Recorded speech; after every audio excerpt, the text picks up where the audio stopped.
The hum of fluorescent lights echoed through the empty hallways of the Redwood Valley Veterinary Center. At 11:45 p.m., the clinic was little more than a tomb of metal tables, glass cabinets, and the faint chemical smell of antiseptic. For Rachel Turner, it was another exhausting double shift. 16 hours on her feet had left her lower back stiff, her hands raw from scrubbing, and her eyes begging for rest. But she couldn't leave. Not yet. Not with one last patient being wheeled in. The sound of squeaking wheels broke the silence as animal control officers pushed a metal gurney through the corridor. On it lay a heavily pregnant dog, her ribs sharp under her skin, her coat dull and matted, her swollen belly heaving with effort. Rachel's heart clenched. She was found near the industrial district, one officer muttered, sliding a clipboard toward her. No microchip, no collar. We've tagged her as Y10. Scheduled for euthanasia first thing tomorrow morning. The word hit Rachel like a slap. Euthanasia. Just another stray, discarded and unseen. The dog's amber eyes lifted to Rachel's, and in that moment, something shifted. There was no aggression in those eyes, only terror, desperation, and a spark of intelligence that made Rachel swallow hard. She doesn't look ready to give up yet, Rachel whispered. The officer shrugged, already halfway out the door. Paperwork's done. She's your problem till morning. The wheels squeaked away, leaving Rachel alone with the trembling animal. She crouched low, speaking in a voice softer than the hum of the lights. Hey, sweetheart, it's okay. You're safe here. The dog whimpered and shifted, sides contracting in sharp waves. Rachel's eyes widened. She knew those signs. Labor. Adrenaline chased away her exhaustion. Dr. Hale, she called out, her voice carrying down the sterile hall. From his office emerged Dr. Victor Hale, the clinic's head veterinarian. He was everything Rachel wasn't, in that moment polished, pressed, composed. His spotless white coat gleamed even at this hour, his Rolex catching the harsh light. What is it now, Rachel? He asked, irritation barely masked. She's going into active labor, Rachel said quickly, already reaching for clean towels and setting up the oxygen tank. Hale barely glanced at the dog. Then let animal control deal with her in the morning. She's scheduled for euthanasia anyway. Rachel froze. She's in labor now, sir. We can't just ignore this. The dog whimpered louder, body shuddering. Rachel didn't wait for permission. She guided the animal onto her side, stroking her head gently. It's okay, girl. I've got you. Let's meet your babies. Hale's lips thinned. He folded his arms, standing back as if merely tolerating the scene. Rachel blocked him out, her hands steady even as sweat began to bead on her forehead. The delivery was complicated, the first pup large, poorly positioned. Rachel used every bit of her training, coaxing and guiding, murmuring reassurances the whole time. Almost there, just a little more. Finally, the tiny body slid into her palms, but the moment Rachel cleared its airway, her heart stopped. The newborn's paws were far too large, its facial markings forming a dark charcoal mask. Its teeth, though tiny, were shaped in a way no domestic pups should be. Rachel's throat tightened. This wasn't normal. Behind her, Hale stepped forward, his voice sharp and cold. Log them as mixed breeds, he ordered. Mark them for private transfer. This case is sealed. Understand? Rachel nodded mechanically, though inside, her thoughts screamed. Private transfer? Why sealed? She turned back as more pups came. One by one, 4 more slid into her hands, each bearing the same disturbing features. Oversized paws, masked markings, the hint of something wilder in their faces. By the end, the exhausted mother curled tightly around her litter, her amber eyes locking with Rachel's. Trust fragile but unmistakable passed between them. Rachel whispered, I'll figure this out, I promise. Hours blurred. Hale eventually returned to his office, satisfied that Rachel had logged the pups as ordinary mixes. But Rachel wasn't finished. With trembling hands, she slipped a microchip scanner over each pup. She logged the numbers in her personal phone, not the clinic's system. She pulled out her own camera, snapping detailed photos, paws, teeth, markings, every irregularity, every clue. Her hands shook as she saved the files to an encrypted folder. What she was doing could cost her her job, but her conscience refused to let this night vanish under falsified paperwork. By dawn, the worst had passed. The puppies nursed, their mother finally drifting into exhausted sleep. Rachel cleaned up, filed the paperwork exactly as Hale had ordered, and forced her face into neutrality as the morning staff trickled in. But inside, a storm brewed. As she packed her bag to leave, she paused at the kennel. The dog, Y10, as the paperwork coldly called her, lifted her head, eyes locking onto Rachel's once again. Rachel stroked her head softly. You're more than a number, she whispered. You and your babies deserve better, and I swear, I won't let them bury the truth." The dog sighed, curling around her pups with a protective groan. Rachel straightened, exhaustion pressing in, but unable to drown out the questions pounding in her mind. Where had this dog come from? Why was she tattooed like livestock? Who was breeding wolf hybrids illegally? And why was Dr. Hale so quick to cover it up? She didn't have the answers yet, but she had the evidence, and she had made a silent promise. The morning rush at Redwood Valley Veterinary Center was in full swing. By 9 a.m., the once quiet halls were alive with barking dogs, impatient cats and carriers, and owners flipping through magazines while glancing nervously at the clock. Phones rang off the hook at the front desk, and the scent of coffee mingled with disinfectant in the air. But for Rachel Turner, none of it registered. She stood at the kennel in the isolation ward, watching the newborn litter huddled against their mother. Aurora, still listed in the intake forms as Y10, lay curled protectively around her pups. Her amber eyes followed Rachel's every move with unsettling intensity, as if she understood the fragile line they were walking. Rachel's phone, tucked into the pocket of her scrubs, buzzed again. She'd ignored it once already. The message still sat unanswered. A blurry photo of Aurora with the tag Y10, sent from an unknown number. She hadn't told anyone. Not yet. At the front desk, Clara Mitchell shuffled files, her curly hair falling into her face as she typed appointments into the computer. When she saw Rachel approaching, she offered a tired but genuine smile. "Hey, you survived the night shift," Clara said, her voice warm. "Barely," Rachel muttered. She glanced around, lowering her voice. "Clara, something happened last night." Clara leaned forward, sensing the weight in Rachel's tone. Rachel hesitated. If she spoke the words out loud, there would be no taking them back. Finally, she whispered, "The stray from animal control she gave birth. But those weren't normal puppies." Clara frowned. "What do you mean?" Rachel's throat tightened. She pulled out her phone, swiping to the photos she'd taken: oversized paws, the mask-like markings, the sharp little teeth. Clara's eyes widened as she scrolled. "Oh my God," Clara whispered. "Rachel, these look like wolves." Rachel finished quietly. Before Clara could respond, the click of polished shoes echoed down the hallway. Dr. Victor Hale emerged from his office, perfectly pressed as always, his expression unreadable. In his hand was a manila folder. "Rachel," he said smoothly, "I need your signature on the intake forms for Y10 and her pups." Rachel's pulse quickened. She forced her voice steady. "I'd like to run another exam first. The mother's still weak from delivery. I want to check the pup's vitals again." Hale's eyes narrowed just slightly, the faintest crack in his professional mask. "The paperwork needs to be filed immediately. We have a private buyer scheduled." Private buyer. The words echoed in Rachel's mind like a warning bell. Clara shifted uncomfortably behind the desk, her gaze darting between them. Hale's voice remained calm, but the cold edge beneath it was unmistakable. "Protocol requires documentation," he said. "Sign it." Rachel gripped the clipboard tighter, her knuckles whitening. She thought of Aurora's eyes, the way the dog had trusted her through every contraction. She thought of the pups, squirming in her palms, alive because she hadn't given up. Her goot screamed, "Don't sign." "I'll have it done after my rounds," Rachel said quickly, clutching the forms to her chest. Without waiting for Hale's response, she turned and walked briskly toward the isolation ward.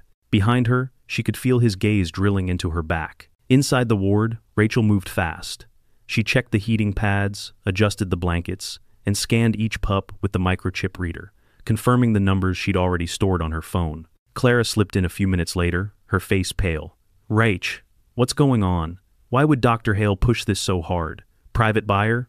That's not normal." Rachel glanced at the sleeping pups, her voice low.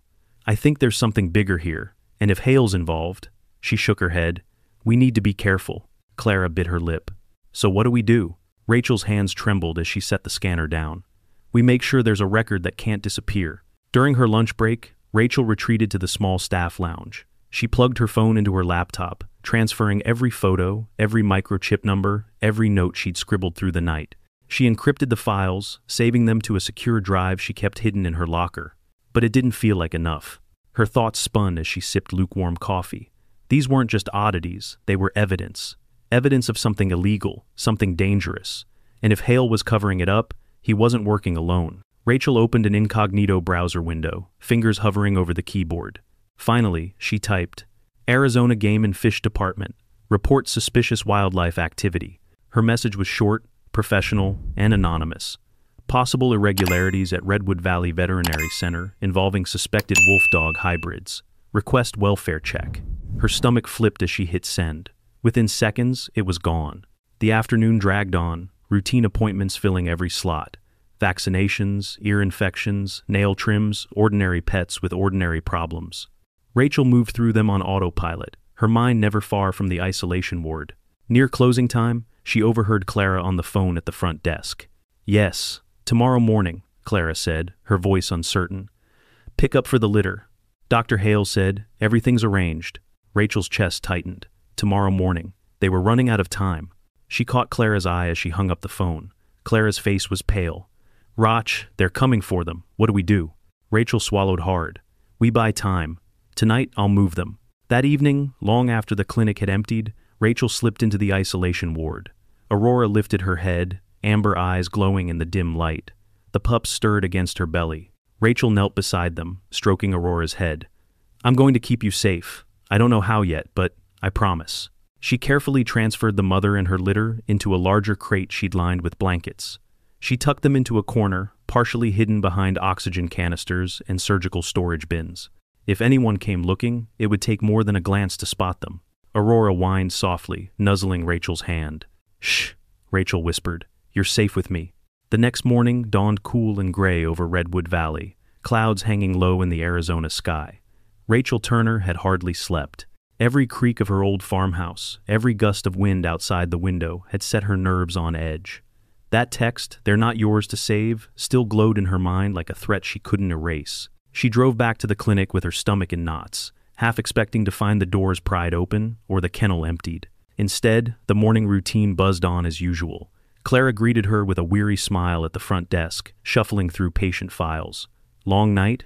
"You could say that," Rachel muttered, brushing past. Her first stop was the isolation ward. Relief flooded her when she saw Aurora still curled protectively around her pups.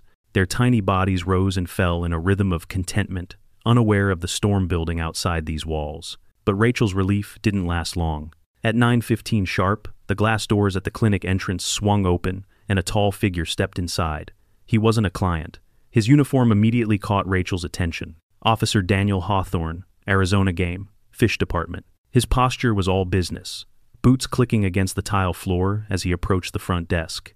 His badge glinted in the fluorescent light, and his eyes scanned the room like a man trained to notice everything. "Good morning," Hawthorne said, voice steady and formal. "I'm here to follow up on a report. Unusual canines, possibly hybrids." Rachel's heart lurched. She hadn't expected them to respond this quickly. Clara glanced nervously at Rachel, then back at the officer. Yes, of course. Let me get Dr. Hale." "No," Hawthorne interrupted, his gaze firm. "I'd like to speak with the staff member who filed the report." His eyes shifted and landed on Rachel. Her breath caught in her throat.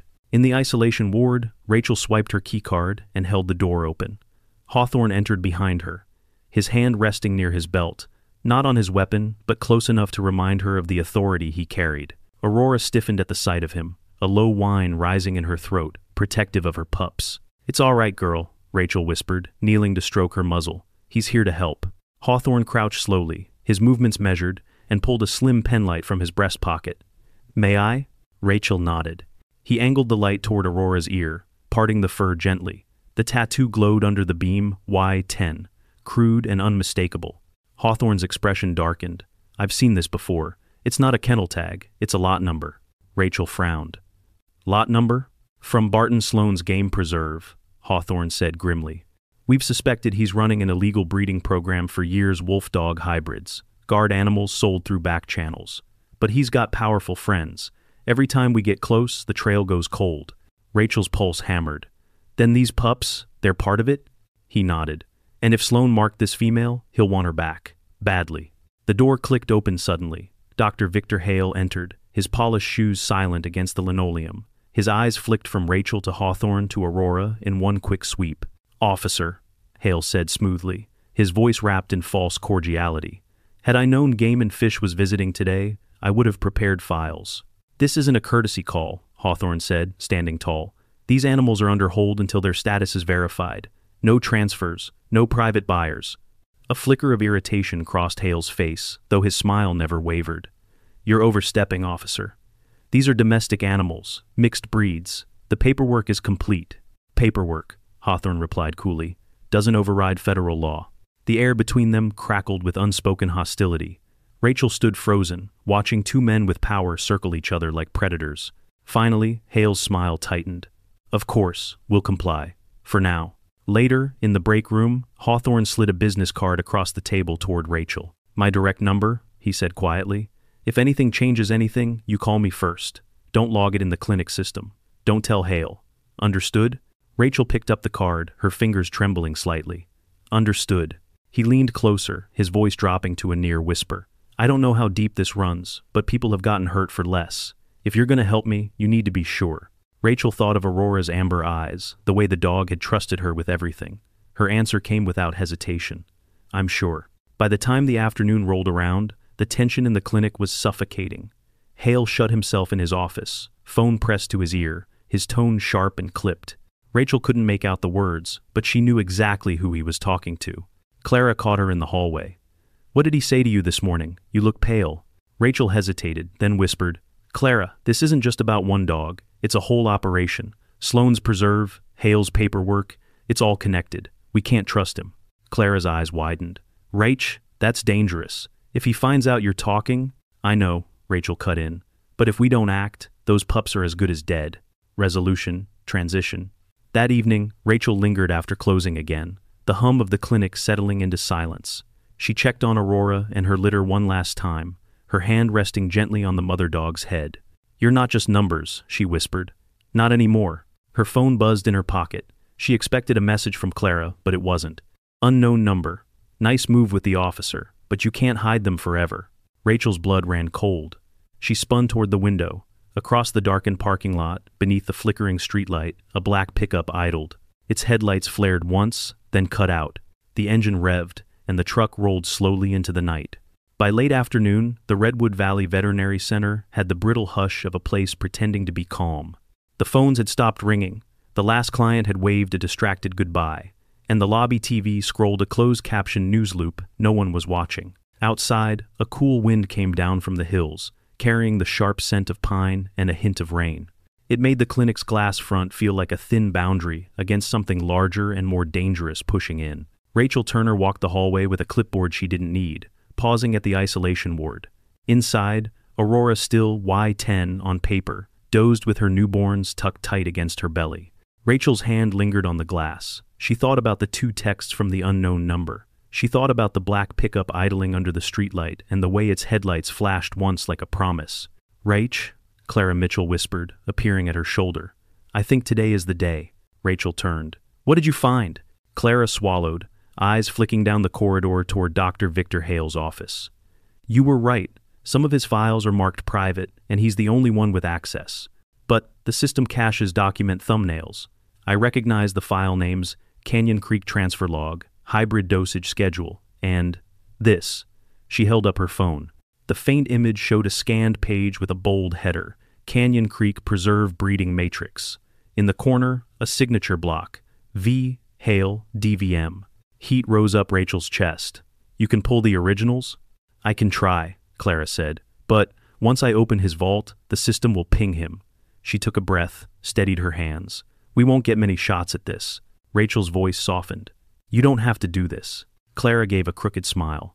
I keep thinking about the way that Mama Dog looked at you. We both know what that look means. I'm in. They moved like stagehands in a play no audience should ever see. Clara slid behind the front desk, keyed in an admin override code she'd memorized from months of supply orders and vendor invoices. Rachel drifted to the lobby, half watchdog, half decoy, pretending to inventory pamphlets about flea prevention and heartworm meds. The wall clock ticked in heavy seconds. The air conditioner kicked on with a low rumble that made her nerves jump. Okay, Clara said under her breath. I'm in his archive. Rachel leaned on the counter, blocking the view from the hallway. What do you see? Transfers, microchip IDs, intake offsets, oh God. Clara's voice went thin. There are whelping forecasts. He predicted litters like you'd predict a shipment of bolts. Something in Rachel hardened. Copy everything you can. Prioritize spreadsheets, signatures, any link to Richard Sloane. Clara nodded, dragged files to a portable drive. The progress bar crawled 1%, 14%, 37%, and then jumped to 68%. The printer in Hale's office started up, spitting out pages. Rachel's heart slammed against her ribs. Hale's door opened. He stepped out with a smile too bright for the hour. "Ladies," he said, voice dipped in sugar. "Still here? Devoted, as always." Rachel forced a bland nod. "Confirming inventory." Hale drifted toward the front desk, slow as a shadow sliding across a wall. His gaze swept the screen in front of Clara, then snapped back to her face. "Working late, Miss Mitchell?" "Just cleaning up tomorrow's schedule," Clara replied lightly. "You know how it is, double bookings sneak in." Hale's smile didn't move, but his eyes went flint cold. "Do they?" The portable drive chimed transfer complete, and in the quiet lobby, the sound was a gunshot. Hale's hand shot across the counter and closed over Clara's wrist. "Step into my office," he said softly. And the soft was worse than a shout. "Now." Clara's breath hitched, but she stood. Rachel felt a surge of useless anger. "Dr. Hale." He didn't look at Rachel. "Will be a moment." They disappeared behind the glass wall of Hale's office. Rachel could see their outlines, Hale looming, Clara stiff-backed. The printer hummed on like it didn't understand any of this. Through the glass, Rachel caught fragments. Breach. Proprietary. Grounds for termination. Clara's silhouette lifted her chin like a person learning that courage is a muscle you only know you have when it's trembling. Rachel's phone buzzed. "Officer Daniel Hawthorne, any movement today?" She typed with her pulse. "We found logs. He's got her cornered." "Hawthorne, I'm 2 towns out. Keep calm, don't escalate, document if you can." The office door opened. Hale had his smile back, the kind you'd throw on like a sport coat that hides the stain beneath. "Miss Mitchell," he said, "please collect your things. Security will escort you out, for cause." Clara swallowed and glanced past him to Rachel. Something small and silver flashed in her palm, the portable drive. The security guard, a man Rachel had seen change ceiling bulbs and carry heavy boxes, stepped into the lobby. His face was apologetic but neutral, the way people's faces get when they've decided to be furniture. Clara moved quickly. She opened a drawer, slipped her planner inside, then fumbled a tissue like she was wiping a tear.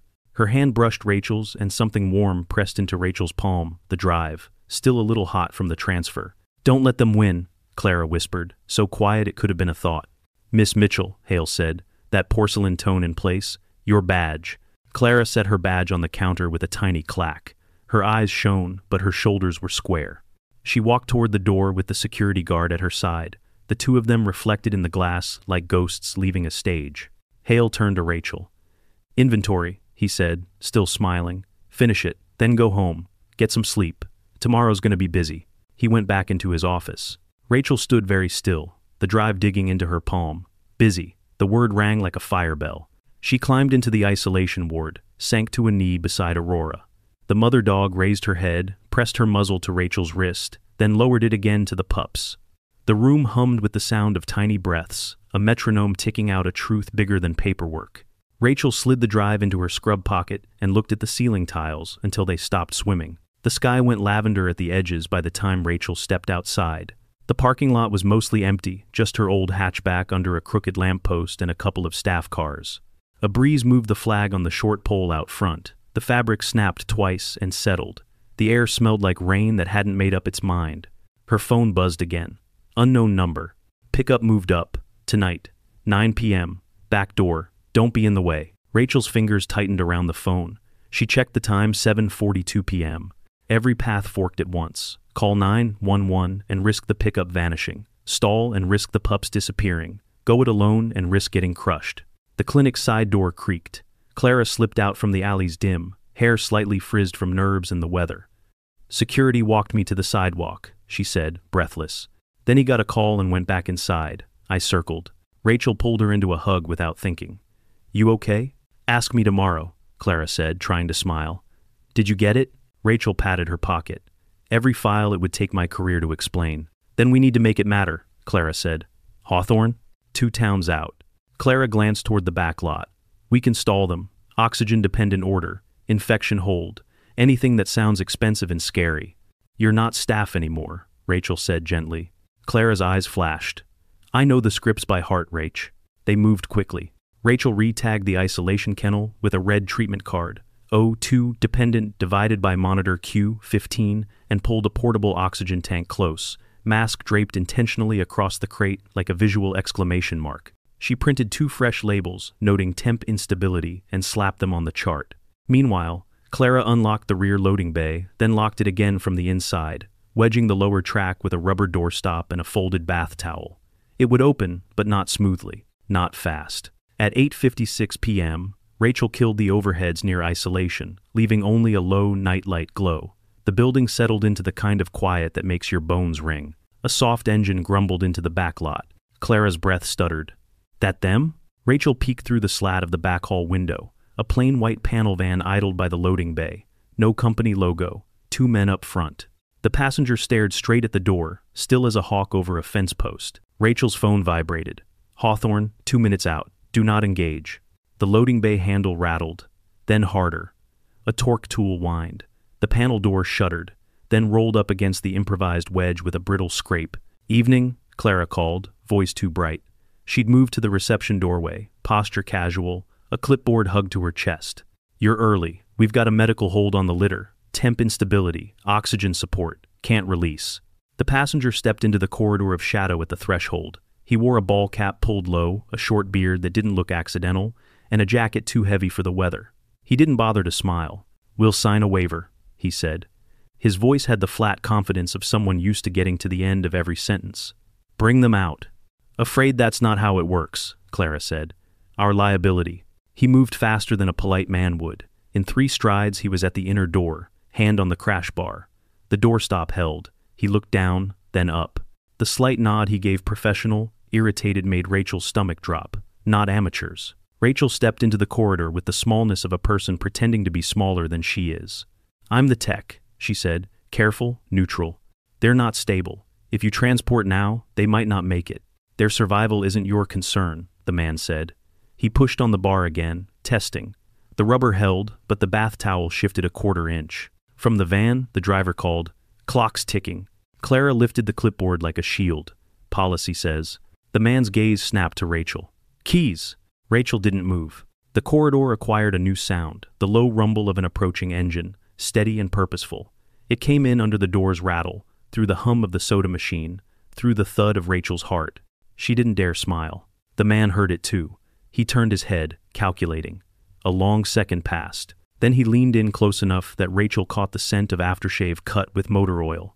Last chance, he said. Don't be a martyr. He backed away, and for a heartbeat, Rachel thought he'd leave.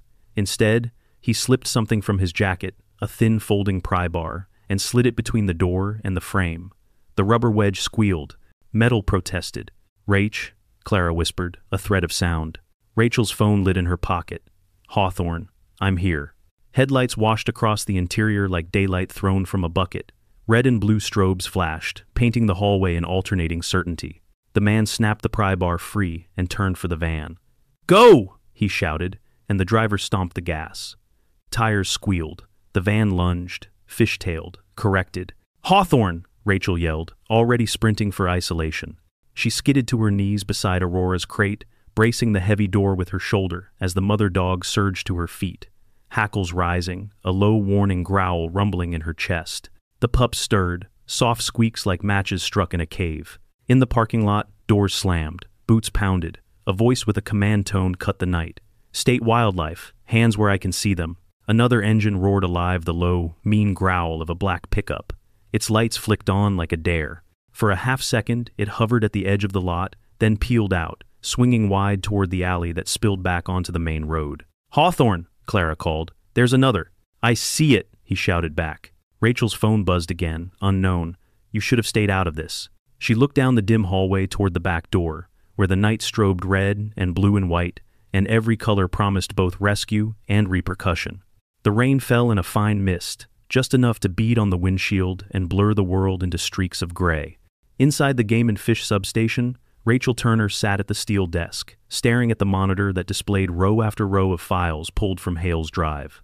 Each line was a brick in a wall of proof microchip IDs, dosage charts, and transfer schedules, all pointing to something bigger than anyone at Redwood Valley had guessed. Aurora lay in the crate behind her, nursing her pups, the steady sound of their breathing like a fragile metronome that kept Rachel grounded. Clara perched on the edge of a folding chair, arms wrapped tight across her chest, eyes flicking between the drive and the darkened window. Officer Daniel Hawthorne stood by the radio, jaw tight, calling updates to the dispatch channel. Suspects fled south in black pickup, partial plate confirmed. Requesting backup near Route 72. Be advised, hybrid evidence secured. Preparing warrant request. He set the mic down and turned back to them. You two did good, but this isn't finished. Not even close. Rachel's pulse hadn't slowed since the chase. What happens now? Hawthorne exhaled. Now we prove it. Sloane's Preserve isn't just about wolf dogs. He's moving animals across state lines, using Hale to give them a veneer of legitimacy. If we can catch them red-handed, we can shut it down. Clara leaned forward. And if we don't? Hawthorne's eyes flicked to the crate. Then Aurora and her pups disappear into that machine, and people like Hale keep cashing their checks. Rachel felt the weight of the portable drive still in her pocket. Every file was a spark waiting to ignite. But sparks weren't enough. They needed fire. Something undeniable. Let me help, Rachel said. I can keep the animals stable. I know what signs to look for. If they're sedating them, if they're underfed, let me be your eyes. Hawthorne studied her. You realize what you're asking. If you step into Sloane's world, you can't step back out the same. Rachel thought of Aurora's amber eyes, the way she'd pressed her muzzle into her hand, as though entrusting her with everything. I already crossed that line, she said quietly. Clara's hand touched her arm. And you're not doing it alone. They huddled around the monitor as Hawthorne inserted the drive. A folder labeled Barn, cameras opened. The grainy footage filled the screen, metal crates stacked in neat rows under buzzing fluorescent lights. Inside, animals paced, their shapes too wild for domestic kennels, their eyes catching the light with a predator's gleam. Clara's hand flew to her mouth. Oh God. Rachel leaned closer, her stomach twisting. Some of the creatures were wolf dogs, like Aurora's pups, but others, she couldn't quite place them. Too broad in the chest, too sharp in the jawline, hybrids of something darker. Hawthorne's jaw hardened. There it is. That's our live body evidence. He grabbed the field phone.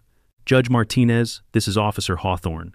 We've got contemporaneous footage, veterinary logs, and active threat to wildlife safety. Requesting telewarrant for Canyon Creek Preserve, search and seizure.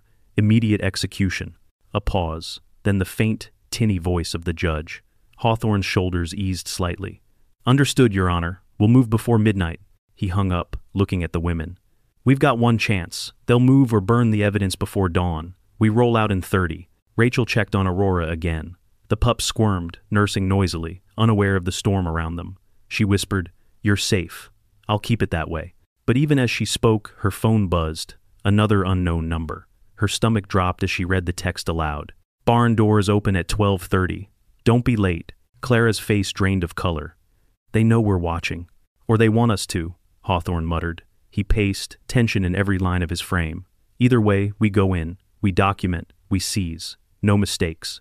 The rain turned to a steady drizzle as they loaded the Tahoe. Rachel rode in the back beside the crate, one hand pressed to the bars, feeling Aurora's warmth through the steel. Clara sat up front, eyes fixed on the road as the wipers swished. The highway stretched black and slick under the floodlights, every mile marker bringing them closer to Canyon Creek Preserve. Hawthorne drove with a steady hand, eyes never leaving the road. We'll approach from the service road, he said. Less traffic, fewer eyes. Rachel glanced at the pups, then back at Hawthorne. And if they're waiting for us? His expression didn't change. Then we're already in it. They turned off onto a dirt spur, tires crunching over wet gravel. Ahead, through the mist, floodlights glowed faintly, Canyon Creek Preserve. The outline of a long barn stretched across the dark horizon, shadowed by pine trees that swayed in the wind. Rachel's breath caught. Even from here, the place radiated menace. Hawthorne killed the headlights, rolling to a stop behind a stand of scrub oak. He handed each of them a small earpiece. Stay on channel 3.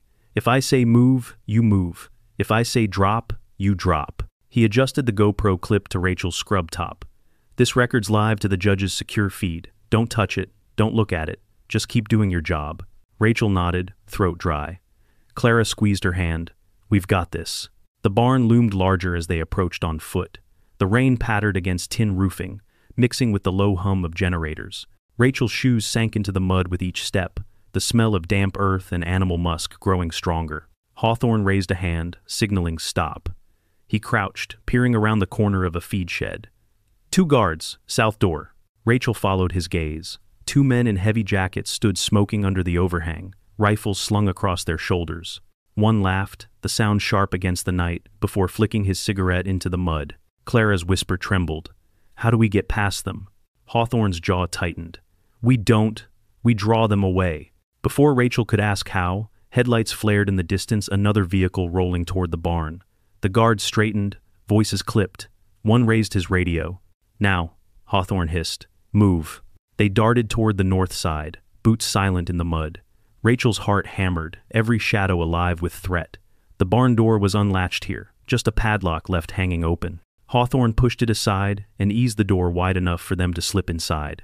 The stench hit her first urine, musk, the sour tang of chemical sedation. The air was thick and hot, buzzing with fluorescent lights overhead. And then she saw them, rows of crates, dozens of animals, some half-conscious, some pacing with frantic energy, eyes glowing wild under the lights. Rachel's breath caught. She lifted a trembling hand to her mouth. Clara whispered, "Oh my God." Hawthorne's camera clicked as he scanned the room, capturing everything. "Stay close. Get footage. We'll tag crates for seizure once backup arrives." Rachel forced her legs to move. She stopped by a crate where a hybrid pup whimpered, its eyes wide and confused. She bent low, her voice gentle. "It's okay, baby. You're not alone anymore." The pup pressed its nose against the bars. Rachel felt something twist deep in her chest. Then the sound came, metal scraping against metal. From the far end of the barn, a door creaked open. A figure stepped inside, tall and broad, rain dripping off a slick black coat. His voice carried, low and deliberate. "You shouldn't be here." Hawthorne froze. "Sloane." Rachel's blood ran cold. The man's eyes swept the barn, landing on her with unsettling calm. "You've made a mistake," Sloane said. "Those animals don't belong to you, and neither does that mother in your car." Rachel's pulse thundered. Clara gripped her arm. Hawthorne's hand hovered near his sidearm, his voice steady. "Judge is watching, Sloane. It's over." But Sloane only smiled, thin and knowing. The judge can't stop what's already set in motion. The smell hit first thick, chemical, suffocating. Not water, but accelerant raining from the sprinkler heads. Every drop burned the nose, clawed the throat, coated the tongue with bitter poison. The hybrids caged along the barn erupted into a collective frenzy, claws raking metal, bodies slamming against crate walls. Rachel Turner's chest seized. She pulled her scrub top over her nose, eyes watering. Clara clutched her sleeve, gagging. Officer Hawthorne shouted over the roar, "Get low! Don't breathe deep!" At the far end, Barton Sloane stood calm as a conductor, lighter in hand, its tiny flame alive and hungry. "This," he said, voice steady, "is what happens when outsiders meddle." Hawthorne's weapon cleared his holster in a flash. "Drop it." Sloane's eyes glittered. "If I drop it, we all burn." Rachel's heart pounded. The animals shrieked, the barn vibrating with terror. She thought of Aurora and her pup safe in the Tahoe, trusting her. Thought of every hybrid here, creatures caught between two worlds, condemned to one man's greed. "Please," Rachel shouted, stepping forward. "They didn't choose this. Don't punish them for what you did." Sloane tilted his head, amused. Compassion. Always the weakness. The flame wavered. Hawthorne lunged. The lighter hit the floor. A split-second pause, and then whoosh. Fire leapt across the accelerant-soaked boards like lightning kissing dry brush. Flames raced upward, clinging to rafters, painting the barn in orange fury. "Move!" Hawthorne roared. Heat slammed them. Rachel grabbed Clara's wrist, dragging her toward the nearest row of crates. Animals thrashed, eyes wild. She couldn't leave them. She wouldn't. "Hawthorne!" she cried. "Keys! We need to open them!" "Rachel, we don't have croated." "Keys!" His face twisted with conflict, then resolve. He yanked a ring from his belt, tossed it to her. Rachel caught it with shaking hands. She jammed a key into the nearest lock. It stuck, metal too hot. She forced it, palms blistering. The crate swung open. A hybrid pup bolted out, darting past her into the smoky dark. Another followed, stumbling but free. Clara choked, coughing. "We can't get them all." Rachel's vision blurred from smoke and tears. She fumbled another lock. "We get as many as we can." Flames roared overhead, wooden beams snapping with gunshot cracks. The fire ate oxygen like a starving beast, pulling the air from Rachel's lungs. She staggered but kept moving, kept unlocking, kept pushing open gates. Animals surged out, some darting toward the door, some freezing in panic until Clara slapped and shoved them forward. One hybrid collapsed, too sedated to run. Rachel heaved it onto her shoulders, its weight bowing her back, its fur scorching hot against her skin. "Go!" Hawthorne bellowed, covering them with his sidearm as Sloane disappeared into the smoke. They stumbled toward the north exit. The latch stuck, warped by heat. Rachel slammed her shoulder against it once, twice. On the third hit, it gave. Cool night air rushed in, carrying rain and the distant wail of approaching sirens. Outside, chaos waited. Freed hybrids scattered into the tree line, dark shapes vanishing like ghosts. Hawthorne's Tahoe lights strobed red and blue, backup units screaming down the service road. Rachel collapsed to her knees, lowering the unconscious hybrid to the wet ground. Clara knelt beside her, coughing, streaked with soot. We got some out."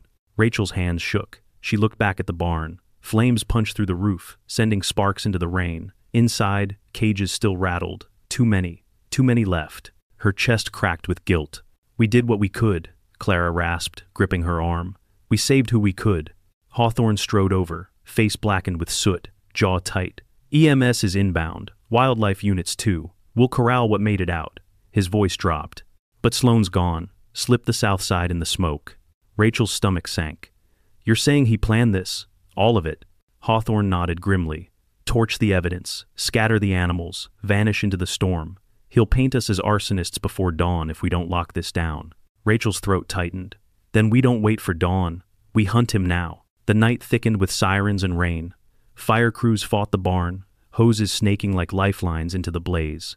Wildlife trucks pulled in, agents fanning out with nets and tranquilizer rifles, their shouts echoing across the dark preserve. Rachel sat in the back of the Tahoe, cradling the hybrid she'd carried out.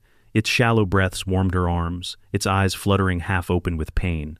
She stroked its fur, whispering, "Hold on, you're not alone anymore." Aurora's amber eyes watched her from the crate, pups nestled against her belly. In them, Rachel saw something unspoken: gratitude, trust, and the unyielding question, what now? Resolution, transition. By dawn, the barn was reduced to smoldering skeletons, black smoke curling into the pale sky. Survivors, animal and human, huddled in the muddy clearing, eyes reflecting exhaustion and fear. Hawthorne briefed incoming agents, his voice steady but edged with urgency. Rachel stood apart, staring into the tree line where some of the freed hybrids had vanished. Every shape of shadow looked like one of them. Every gust of wind carried their absence. Her phone buzzed. A new text. Unknown number. She opened it. 4 words glowed back at her. "Next stop, Flagstaff Lab." Her breath caught. Flagstaff 3 hours north, remote enough for anything. If Sloane was moving his operation there, it meant more cages, more suffering, more fire waiting to be lit. Rachel lifted her gaze to Hawthorne. "He's not done. He's moving north." Hawthorne's jaw clenched. "Then we move faster." The desert highway stretched north, endless asphalt cutting through Arizona's broken heart. Morning sunlight slanted low, gleaming against wet pavement, carving silver veins through the pine foothills ahead. Rachel Turner sat in the back of Hawthorne's Tahoe, Aurora's crate wedged against the seat. The pups squirmed, still blind but stronger, tiny sounds filling the vehicle like fragile hope. Rachel reached through the bars, fingers brushing Aurora's muzzle. The mother's amber eyes held steady, calm, but alert. She whispered, "We're not done yet, girl, not by a long shot." Up front, Officer Daniel Hawthorne drove with the discipline of a man trained to measure every mile. Clara sat beside him, her knees pulled up, scrolling maps and message threads with shaking fingers. "Flagstaff's remote lab," she said, her voice raw. "The text didn't come from nowhere. Whoever's feeding us breadcrumbs, it's someone inside Sloane's circle." "Or Sloane himself," Hawthorne muttered. "Leading us into a trap." Rachel straightened. "Then we go anyway. If there are more animals, more mothers like Aurora, we don't leave them to burn." Hawthorne glanced at her in the rear view. His silence said everything. Risk, doubt, the ache of responsibility. 3 hours north, the desert gave way to towering ponderosa pines and volcanic rock. The sky bruised into gray, low clouds tumbling across the San Francisco peaks. Rachel felt her chest tighten. The storm last night had been rain. Up here, it would be snow. The Tahoe crunched into a turnout. Clara pointed to the GPS. "Service road there." The dirt track snaked into forest thick with mist. Rachel's stomach flipped. If Sloane's here, he's not hiding in a barn this time. Labs mean electricity. Labs mean money. Hawthorne nodded grimly. "And labs mean evidence." They parked half a mile out. The forest swallowed sound, no birds, no wind, only the distant hum of machinery that didn't belong in wilderness. Rachel adjusted the GoPro clip to her scrub top. Clara tucked the portable drive into her jacket. Every step weighted with purpose. Hawthorne checked his sidearm, his earpiece, his watch. "We go in quiet, get proof, then call the team." They moved through pine needles slick with frost, mud sucking at their boots. The smell came first, sterile, chemical, wrong. Then the building emerged. Concrete block walls, a corrugated roof, chain-link fencing topped with fresh barbed wire. Floodlights hummed even in daylight, buzzing with insect stubbornness. Rachel whispered, "This doesn't look abandoned." Hawthorne's jaw set. "It isn't." At the fence line they crouched behind scrub oak. Rachel's breath plumed white. Clara leaned close, whispering, "2 cameras on the gate. Motion sensors, maybe." Hawthorne scanned. South side, drainage ditch, could be blind. They crawled along the fence, mud caking their knees, hearts pounding. Rachel gripped the cold steel, every nerve screaming she shouldn't be here. But Aurora's eyes flashed in her mind, reminding her why she was. At the ditch, Hawthorne clipped the wire with practiced speed.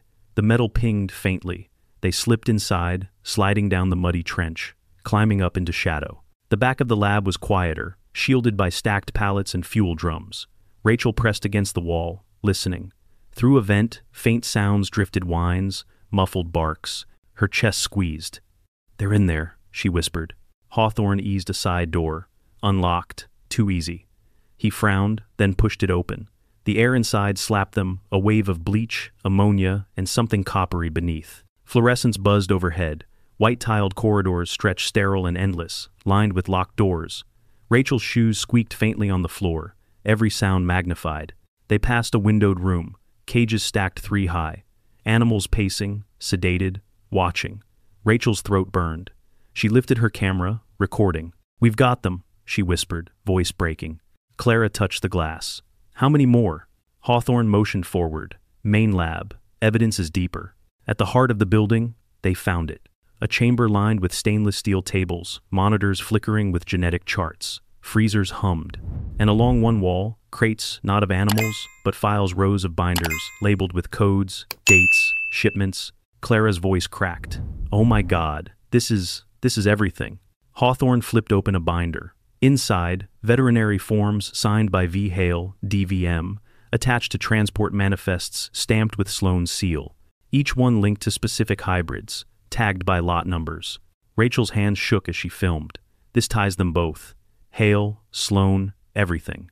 A noise shattered the stillness, a metallic clang, heavy boots echoing down the corridor. Hawthorne raised his weapon, eyes sharp.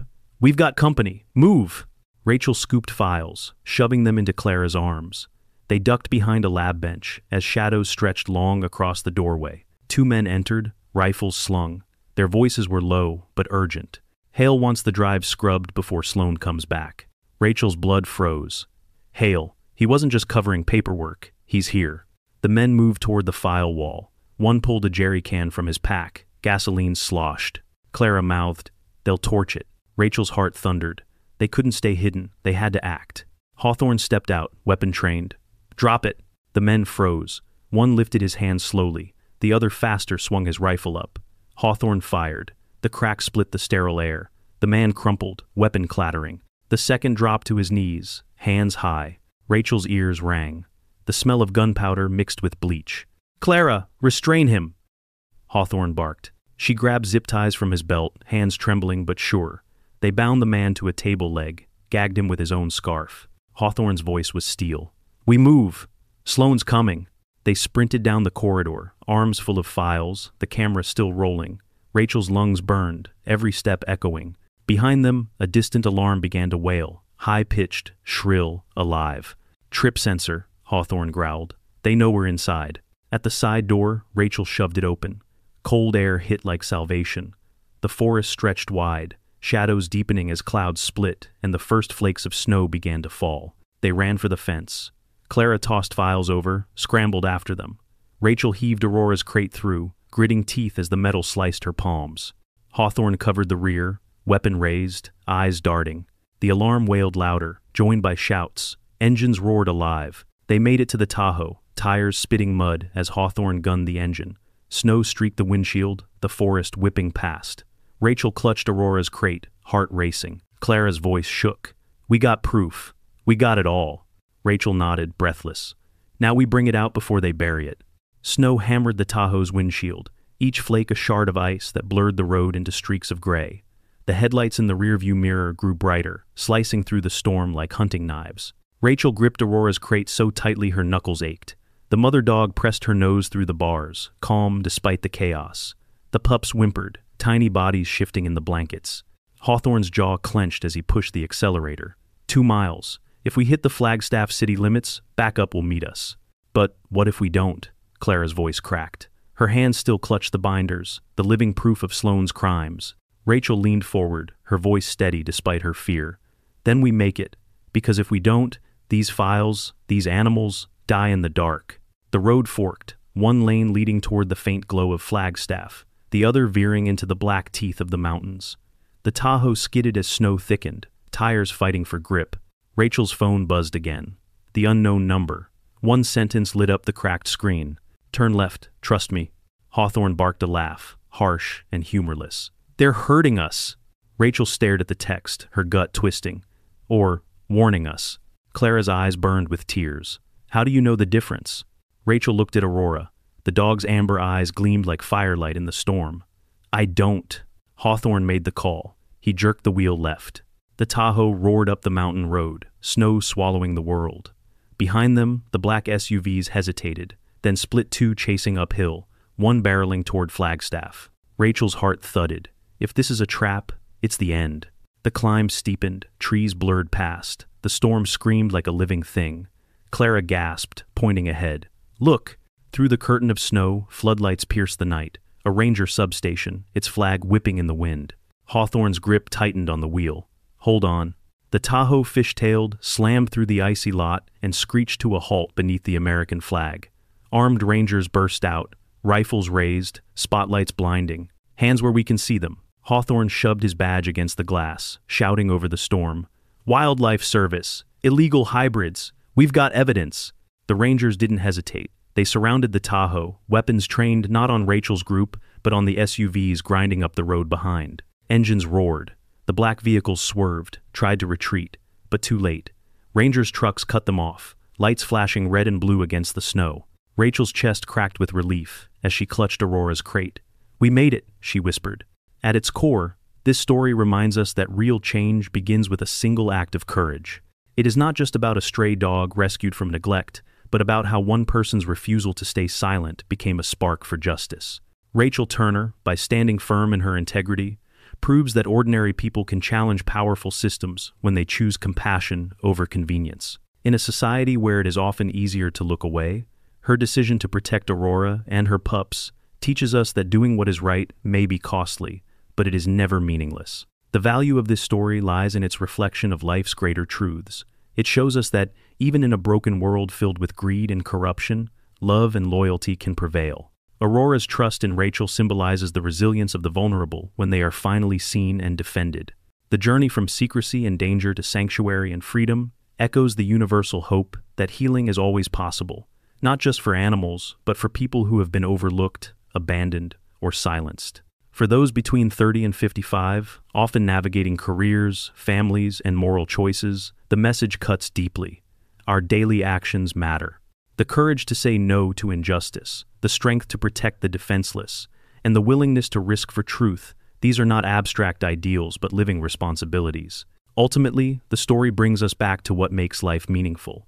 It is not wealth, titles, or comfort, but the legacy of compassion and justice we leave behind. When one life is saved, when one truth is defended, humanity becomes stronger. This story affirms that courage and kindness are the most enduring values we can carry forward, both for ourselves and for generations to come.